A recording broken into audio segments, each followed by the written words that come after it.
구독, 알림 설정까지 부탁드립니다. 오늘도 우리 사는 이야기 찾아주셔서 감사합니다. 사연자분이 보내주신 이야기 시작해볼게요.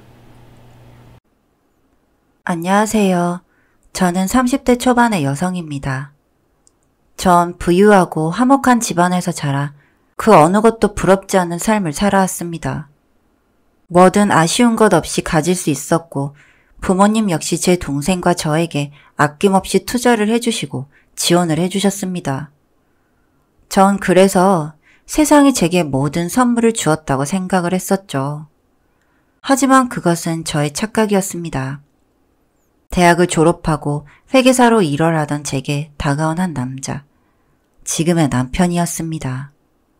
과 친구들이 다 부러워할 정도로 멋지고 젠틀한 성격의 그는 다른 단과대 여학생들의 선망의 대상이었습니다.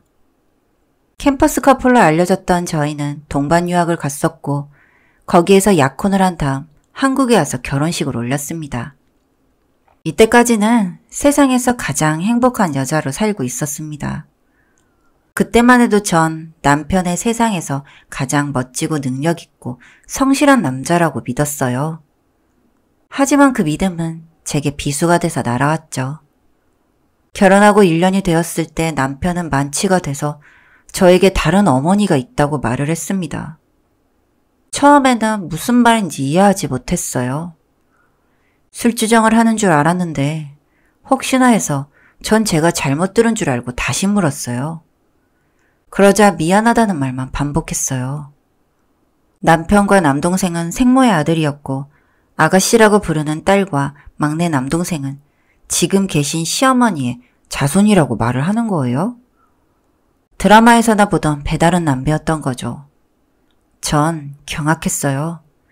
남들이 우러러보는 문화재단 이사장의 아들이 아니고 시골에서 농사짓다가 얼떨결에 임신이 돼서 그냥 결혼했던 일자 무식의 노인이 제 시어머니라는 것을 인정하고 싶지 않았어요. 남편은 어릴 적에 어머니가 아버지에게 엄청난 학대를 당했고 자신도 그와 비슷한 상황이었으며 정서적으로 어렵게 성장했다고 나직하게 말했습니다. 결국 생모였던 친어머니를 쫓아내고 이혼을 한 후 지금의 시어머니와 재혼을 하셨는데 그 과정에서 아이들마저 나몰라라 했던 거죠. 어찌 보면 시어머님 성정에 문제가 있었기에 그럴 수도 있었겠지만 그래도 초라한 남편의 생모를 굳이 만나고 싶진 않았어요. 무하게 고집도 세서 남편이 그저 휘둘리는 것으로 보였죠. 매일같이 숨이 멎을 정도로 싸우다가 결국 나를 잡아 뵈러 갔어요. 보자마자 저더러 시험이 몰라보는 년이라면서 대뜸 욕을 시전하는 거였어요. 정말 저도 욱하고 치밀었지만 차마 첫 대면에서 그럴 순 없었죠.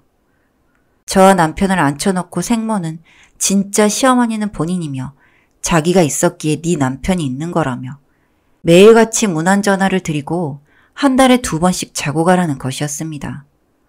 무슨 조선시대 종갓집 맏며느리도 아니고 정말 어이가 뺨을 때리는 수준이었죠. 전 차로 집에 오는 동안 분해서 얼굴이 굳어져 단 한마디도 하지 않았어요. 그도 그럴 것이 사기 결혼이 따로 있는 게 아니라 바로 이런 거였죠. 정식으로 이혼 소장을 접수할까 몇 날 며칠을 고민하다가 일단 이혼녀로 살아갈 자신이 없어서 그건 접었습니다. 사실 너무 당황스럽고 갑작스러워서 판단력이 흐려졌던 거였죠. 그렇게 멋져 보이던 남편은 더 이상 제 눈에 들어오지도 않았고 그 뜨겁던 애정이 다 식어버린 것도 모자라 시아버님과 재혼한 현 시어머니는 생모처럼 악다구니는 아니더라도 주말에 같이 외식하는 것만으로도 다행이라고 여기시는 것 같았습니다. 세련되고 우아한 말씨와 맵시뿐 아니라 저를 배려해 주시는 마음이 전 정말 만족스러웠습니다.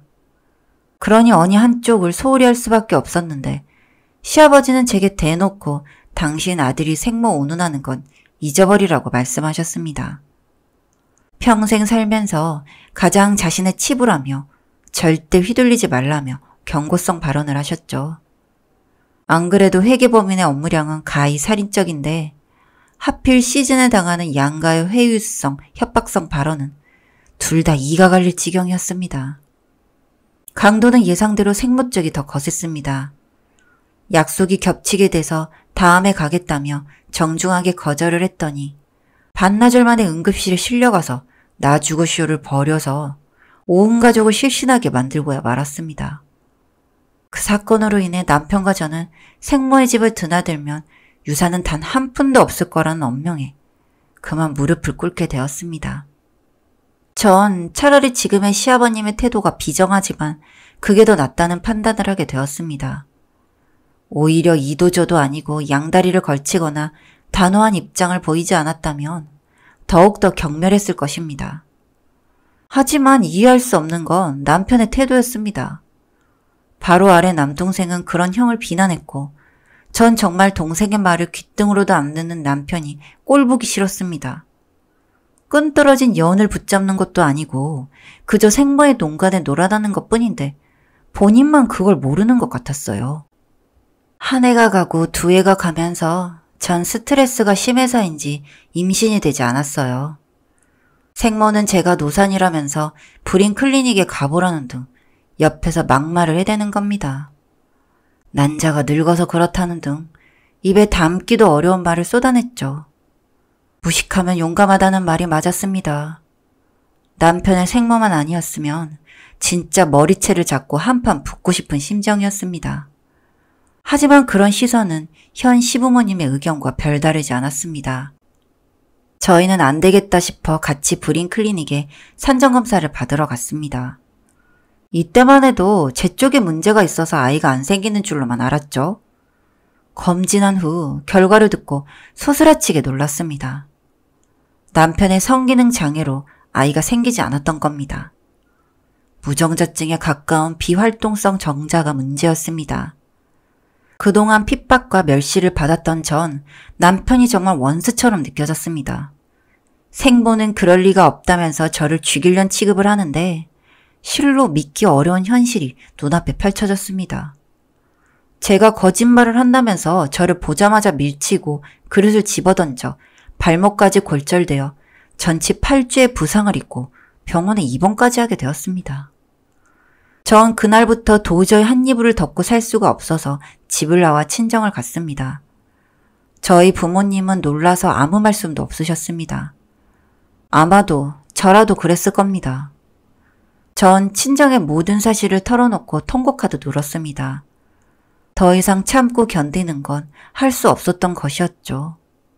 남편과 전 이미 돌아올 수 없는 강을 건넌 듯 싶었습니다.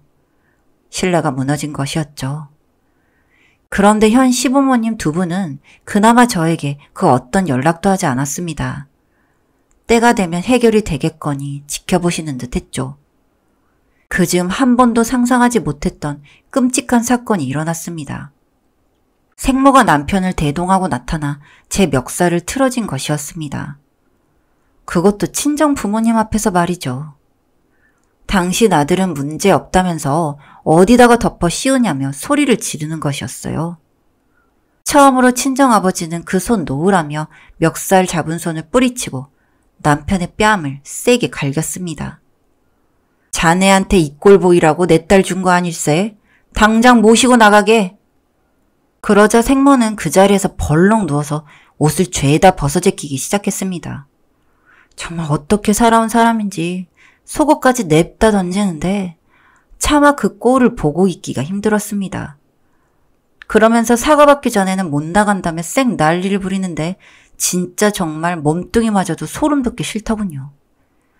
결국 경찰에 신고를 했고 맨몸으로 개처럼 질질 끌려나가는 것을 보고 저희 부모님도 이혼을 허락하셨습니다. 설마 했는데 저 정도로 줏대였고 의지박약한 놈은 사회로 인정할 수 없다면서 말이죠. 그렇게 사건을 치르고 석 달 후 저희 둘은 이혼 소송을 통해 법정으로 남남이 되었습니다. 물론 승소한 쪽은 저였습니다. 이혼 숙려기간이 있었지만 저희는 숙려기간이 필요치 않은 상황이라서 하루라도 빨리 헤어지고 싶어서 지친 나머지 그렇게 인연의 끈을 놔버렸습니다. 남편도 저를 사랑했는지 그건 알고 싶지도 않습니다. 그렇다 하더라도 부부로서 최소한의 예의를 잊고 저와 제 가족을 함부로 했던 그 시간들을 용서할 수가 없었습니다. 어쨌거나 그렇게 오랜 기간 제 인생의 어두운 터널을 벗어나서 전 새로운 회계법인의 임원으로 스카웃되었고 새로운 인생을 시작하게 되었습니다. 적지 않은 위자료와 재산 분할로 받은 돈과 그동안 모은 돈을 합쳐 주상 복합을 사서 저만을 위한 공간을 꾸미고 스포츠카도 사서 매일같이 드라이브를 했습니다. 주말이면 필라테스로 몸을 가꾸고 한 달에 한 번은 여행을 다녔습니다.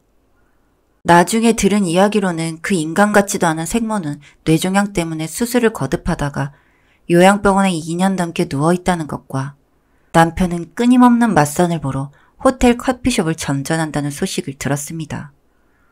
아직까지 돌싱인 것을 보면 재혼도 쉽지 않은 모양입니다. 전 어렵게 만난 새 애인과 꿀같은 연애를 시작했습니다. 어쩌면 전 남편이 성기능 장애로 아이가 없었던 게 다행이었던 것 같습니다. 양가의 축복 속에 재혼을 했고 지금은 돌진한 예쁜 딸아이를 키우고 있습니다. 지난 일들을 생각하면 분노가 치밀지만 제 뇌리에서 점점 잊혀지면서 새로운 행복들을 맛보게 되었습니다. 제 삶에 대해 정말 만족합니다. 긴 글 읽어주셔서 감사드립니다. 사연은 여기까지였고요. 우리 사는 이야기 시청해주셔서 감사합니다.